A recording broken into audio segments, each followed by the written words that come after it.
Hey! Tambala na! At eto na sila, ang nag-iisang masugid na tagahanga ni Nicole Liala. Chris Chuper! Kasama ang nag-iisang die-hard fan ni Chris Chuper. Nicole Hiala! Dear Nicole and Chris. Dear Nicole and Chris. Dear Nicole and Chris. Dear Nicole and Chris. Magandang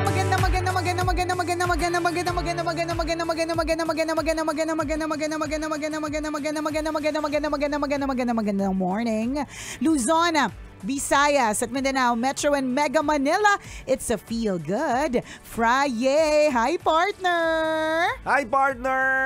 Saan ka maglo-long weekend? Sama naman. Kahit itago mo ako sa maleta, okay na yun. Okay lang ba itago kita sa maleta pero naka-chop-chop ka? Gagawan ka ng pelikula sa mga susunod na araw. The Chop Lady. The Chop DJ. The Chop DJ. Di ba may ganun pelikula dati? Oo, grabe nakakaloka. Tsaka di ba recently, this year lang din nangyari. Yung sa Hong Kong, may ganun. May ganun balita. Nilagay sa kaserola. Oh no, nakakatakot naman Nakakatakot talaga. Hindi na ako sasama pag ganyan. Oo, totoo naman.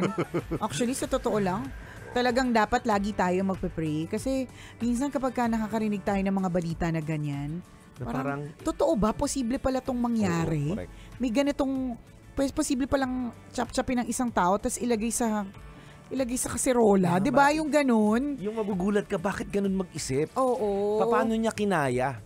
Di ba? Minsan nga ako, nagigilit ako ng leeg ng manok. Konsensyang correct, na ako. Diba? Parang ayaw na ayaw mo nang kainin yung dinuguan. Diba? May ganun kang feeling. Marami akong mga kaibigan na nag-convert sila into being vegetarians kasi nga naawa sila sa mga animals. Diba? Mga ganun. Tapos may mga iba na ginagawa yun sa tao. Anyways, huwag na natin pag-usapan. Bakit bata kasi naman? Mga naiisip ko din kasi talaga. Nagkaroon ng chop-chopan bigla. Tinanong mo lang naman kung sa magbabakasyon. Ako naman parang pwede, pero okay lang ba naka-chop-chop ka? Mga naiisip ko din minsan. Between the two of us, ikaw yung may likelihood ako talaga. gumawa ng krimen. Ako talaga yung may mali. Nakakalurk eh. Alam mo, speaking of yung between the two of us, nakakatuwa lang kasi recently, nagkaroon po kami ng team building activity. Tapos nakakatuwa lang yung isa sa mga activities na ginawa po namin is yung aalamin mo kung anong personalidad mo. Yes. Ganon. So nung meron kasing si Robin Shena kasi nasa malapit ko siya eh. So nung nakita kong yun yung kanyang personality. Alam ko na kagad makakasama mo siya doon sa grupo.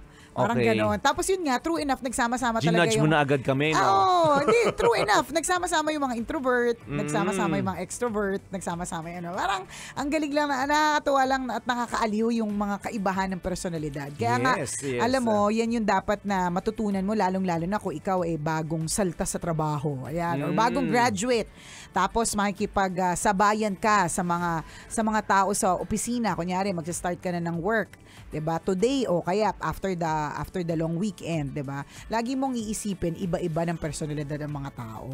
Yes. Hindi lahat katulad mo, hindi lahat parehas ng trip mo. Pero ang kagandahan naman diyan, katulad ng nasa klase ka, meron kang matatagpuan na kaparehas mo ng trip. Totoo. Iba-iba tayo eh. Iba-iba tayo ng kinalakhan, iba-iba tayo ng genes na pinanggalingan, correct. 'di ba?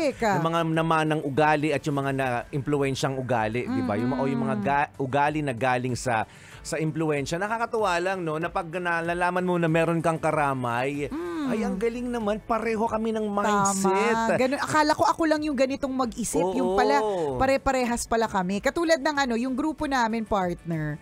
Nagulat na grupo surprise. Grupo ba kayo ng mga Ano kami, mga outgoing, yung mga outgoing yung personality. Kasi iba-iba eh. Ang hatian po namin ay animal eh. Mahirap kasing explain kapag hindi mo tinake yung test eh. But yun, yung mga outgoing, yung mga maingay, mga energetic, lively, optimistic, yan. Correct. Yung mga ganon. Pero madami ding mga negative traits. Katulad ng yung isa doon is yung laging iniisip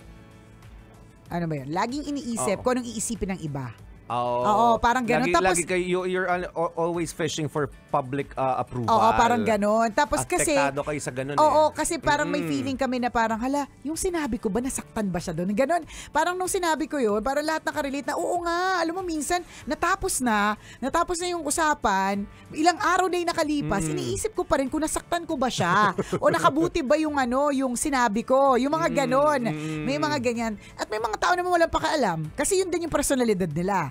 Diba? Correct. So, wala lang. Kapag kasi alam lang po natin at iniintindi at iniisip po natin na iba-iba ang personalidad ng bawat isa, nagiging mas mabait po tayo. Yes. Kasi mas naiintindihan natin na, kaya pala siya ganyan, wag natin siyang ipilit sa ganitong task kasi hindi niya talaga carry, kasi yun yung personalidad niya. Agree. Or, mas magiging mabait ka na, iintindihan mo na, okay, kasi ganyan siya eh. Yun yung personalidad niya eh. Pero hindi naman ibig sabihin nito na hindi ka mag-a-adjust at mag-a-adjust lahat sa personalidad mo. Mali yun.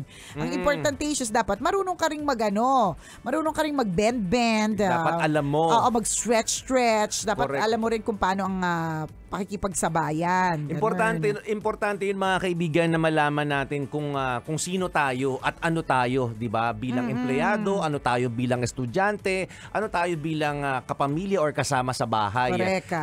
Kasi pag alam mo kung ano ka at sino ka, 'di ba? Madali ka makakagalaw. Actually, it's a win-win situation. Yung ginawa po naming personality test represented by different animals. Correct ka. So ang representation ng mga personalidad nila Nicole ay otter. Is it otter? Otter. Kasi nga di sila makaka-relate, partner. Kaya di ko na sinabi yung animal. Para lang may picture kayo sa isip ninyo. Kasi di ko alam yung otter Kaya nga di ko na sinabi. Represented by animals. May mga grupo na nire-represent nila ang lion. Kasi strong yung personality nila, 'di ba? Parang laging they are hungry for authority. May mga ganun tao. Kami, yung grupo na kinabilangan ko ay Golden Retriever, yun nire-represent kasi mababait kami. Oo, mga ganun. Nagsubuhat na sariling bangko. Pero iniintindi na lang kita. Ganon. Kasi kapag alam mong magkakaiba ng personalidad, intindihin na lang po natin. Ganun yun. So it's a win-win situation. Alam mo, bilang aware ka nga sa sarili mong pag-uugali, sa sarili mong mindset, sa sarili mong preference, makaka-adjust ka ng madali sa tao. Yes. Diba? Kung kunyari, pupunta ka sa isang lugar, alam mo ang mga tao doon, social climber, hindi ka ganon. Hindi ka natutuloy. Iwas ka na Bakit mo stress yung doon? sarili nung pumunta sa isang sitwasyon kung saan mahihirapan at ma-stress ka? Kung puro Diba? payabangan lahat, hindi mo Correct na kayang sumabay. Pero kung ang personalidad mo kayang sumabay, kung mayabang ka, mas mayabang ako sa'yo, di ba? Correct. Kung makikipagsabayan ka. Kung maingay ka, di mas maingay ako sa'yo, di ba? Correct. Kasi aware ka na ganun ka. Correct. Kung kaya mo kung paandaran, totoo yun. Yes. Halimbawa, yung sasamahan mo parang grupo ng mga madasalin. Oo. Hindi, alam mo, tas hindi ka Tapos naman ikaw, talaga... feeling mo nag-aapoy ka kapag nagdadasal ka. Hindi ka na rin Inaapoyan sasama. yung puwet mo pag gaganon. Hindi naman natin mapipilit I mean, hindi naman natin din masisisi. Kung ang personalidad niya talaga, sa iba siya nagdadasal Yung mga ganun tao, yung pag pinagdasal mo, gulat na gulat. Bakit ako? Inaapoyan ako. Diba may mga ganon? Pero may mga iba naman na, hindi, tingnan mo, yung sa asking people to pray. Diba? Parang it's automatic kapag alam mo na yung taong yun ay madasalin. Parang, parang automatic, halimbawa, ang isang leader, kailangan niyang magturo ng kung sinong magdadasal nang hindi magrereklamo. Automatic ang pipiliin niya na yun talagang alam niya madasalin, aktibo sa church, mga ganon. Pero, huli niya nang pipiliin kung pipiliin niya man yung hindi masyado madasalin. Kasi trip niya na lang, 'di ba? Mga ganon, 'di ba? Yung reaction, nagugulat. Bakit ako? Tapos saka tumatawa lahat. Pero kapag ang pinili mo yung talagang nagsiserve sa simbahan, parang gets nila. Walang Syempre, reaction, no? para sa kanya talaga yun kasi nga yun yung personality niya. Pero yung personality niya talagang nangunguna sa kung ano man na sa mga kasamaan, 'di ba? Tapos bilang pinagdasal, talagang lahat talaga magugulat. May mga ganon, nakakaaliw lang. Totoo yun. Ang cute lang ng mga ganon. That's a winning moment for you kasi yun nga, nakakapag-adjust ka agad sa sitwasyon. It's another winning moment para sa mga tao nakakakilala sa'yo. Na pag nilaman nila, ay Golden Retriever kasi siya. Ay lion kasi yung ugali niya. So makaka-adjust ka and you will understand. Diba? Ay ganun kasi siya, intindihin na lang natin. Wag nating suwayin. pagalitan. Wag nating awayin. Or mas lawakan natin yung pasensya natin sa kanya. Ganun lang talaga siya. Minsan kasi, halimbawa, meron kang gustong hingin na isolicit na reaction dun sa tao tapos wala siyang reaction. Ikaw yung naiinis, magagalit ka kasi wala siyang reaction. Yung pala, NR naman pala kasi talaga siya. Oo. 'Di ba wala naman pala kasi talaga siyang reaction o di naman kaya nagugulat ka sa taong ang sobra ng ang OA mag-react, 'di ba? Ganun. Tapos pero iintindi mo, okay, ganun lang talaga siya. Gusto niya mas mataas yung boses niya. Gusto niya ano tawag doon na theatrical o bida-bida, ganon. Kasi ganon yung kanyang personalidad. At pag naintindihan mo 'yon, 'di ba, magkakaroon kayo ng harmonious relationship. Oo, kasi yun nga magiging mas mabait ka sa kanya. Correct. Kasi nga iintindihin mo siya. 'Di ba? Dito ka pag naintindihan mo yung personalidad ng isang tao, ma-amaze ka na naman sa takbo ng buhay. For example, 'di ba yung difference ng extrovert at saka introvert? Sa classroom, for example, kami ni Nicole, yung dalawang estudyante, meron kaming teacher. 'Di ba? Sabi niya, okay, bawal ang noisy. Tapos kami yung na-pinpoint ni Nicole na maingay. So ang parusa, bilang mga estudyante na maiingay, sasabihin ng teacher, okay, Nicole and Chris, face the wall. Yan. 'Di ba? So kami naman face the wall. Sa tingin nyo, sa aming dalawa, sino yung may advantage? Yan. Siyempre, si Chris. Yes. 'Di ba? Matik na 'yon. Yes, yes. Kasi natural sa kanya 'yun na walang kausap.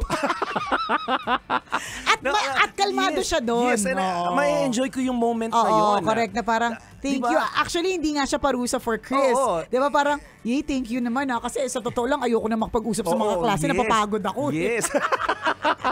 It's something favorable to me. Oo, 'Di ba? Pero kay ganun Nicole bilang extrovert, aligaga siya, hindi siya mapakali, padyak siya ng padyak, kamot ng kamot, sulat ng sulat sa wall. Correct, nag-iisip na kung kanino magsusumbong, 'di ba? Tama ba tong ginawa sa akin?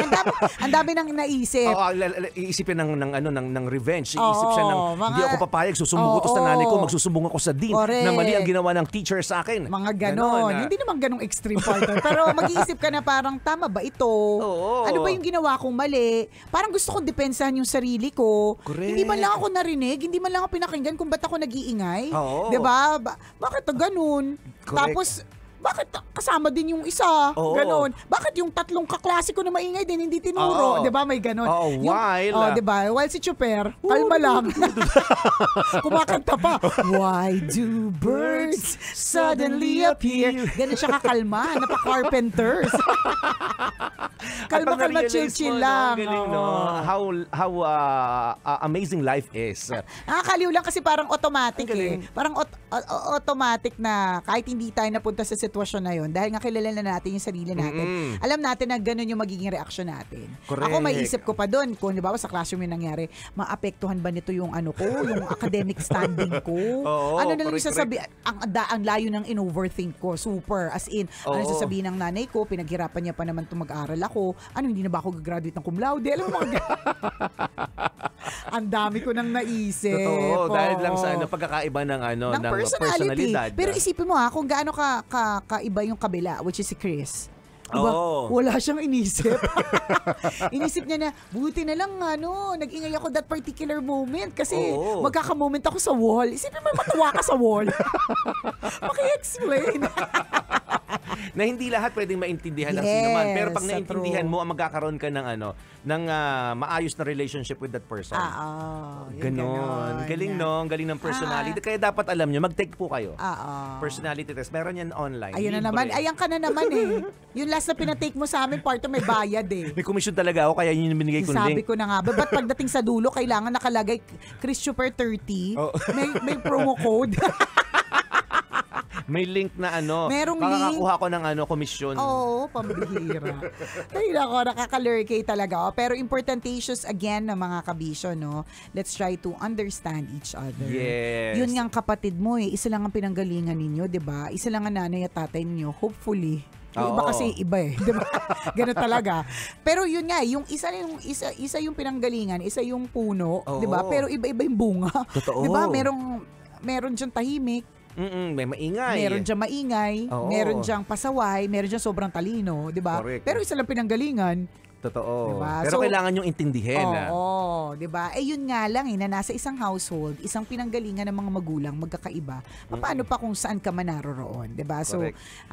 yan yung isang bagay na kailangan lalong-lalo na sa mga bagong hire, 'di ba? Kailangan niyo pong tanggapin na yung papasukan po ninyo, 'di ba? Eh may iba't ibang mga personalidad. Tama. Kaya niyo po 'yan. Okay, Docs. Salamat sa pagtutok sa amin. This Feel Good Friday. Muli ako po si Nicole Ayala. At ako naman si Cambio King Chris Chuper. Na nagpapaalala, walang matatag na relasyon sa malanding determinasyon. Yun!